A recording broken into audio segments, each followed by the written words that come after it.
તમે laser hair removal લીધું, સો એ પહેલા જ્યારે તમારું ફર્સ્ટ સેશન હતું ત્યારે તમને કઈ બીક લાગતી હતી કે કોઈ જાતનું હેઝિટેશન હતું? એક મનમાં બીક હતી, પણ જેવું સેશન ગયું ને હાવ બીક વહી ગઈ. ઓકે અને લેતા લેતા મને બીક જ વહી ગઈ. ઓકે, લેતા લેતા મને બીક નો લાગી, એટલું બધું આમ સરસ હતું. સરસ આમ હતું. ફીલ જ ન થયું કે શું થાય છે ઓકે, એવી રીતે. અને તમે પેલા હેર માટે શું કરતા? વેક્સ વેક્સ કરતા? વેક્સ યા ક્રીમ. યા, અને એ વસ્તુ તમે કેટલા વખતથી કરતા હતા? I think last 8 years. Oh, 8 years થી. ઓહ, રાઈટ. ઓહ, અને દેન અહીંયા જ્યારે તમે ફર્સ્ટ સેશન લીધું તો તમારો એક્સપિરિયન્સ કેવો રહ્યો લેઝર હેર રિમૂવલ માટે? 110% મારો એક્સપિરિયન્સ રહ્યો. અને Okay. એના પછી મને જે ગ્રોથ આવ્યો એ મને 2 month આફ્ટર આવ્યો, પણ નોર્મલ હેર આવ્યા. Oh, that's great.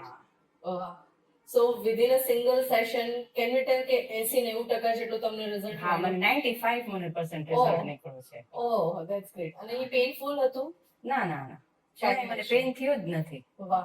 સો તમે લેઝર હેર રિમૂવલ ફેસ માટે લીધું, રાઈટ? સો ઘણા બધા એવા પીસીઓએસ ના પેશન્ટ્સ હોય કે જેને એક્સ્ટ્રા અનવોન્ટેડ હેર ફેસ ઉપર ગ્રો થતા હોય, ઇવન ઘણાને હેન્ડ્સ એન્ડ લેગમાં બી બહુ જ થીક હેર ગ્રોથ હોય.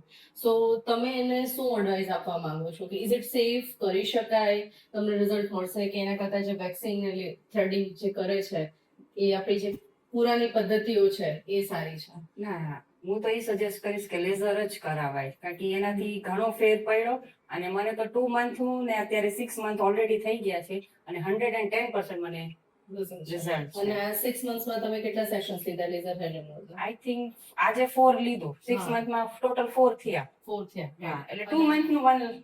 ઓકે, હા. દર 2 મહિને તમારે એક One સેશન year. લેવાની જરૂર હા. પડે છે. અને ફર્સ્ટ સેશન પછી જ તમને તરત જ 95% તો થિન હેર થઈ જ ગયા હતા.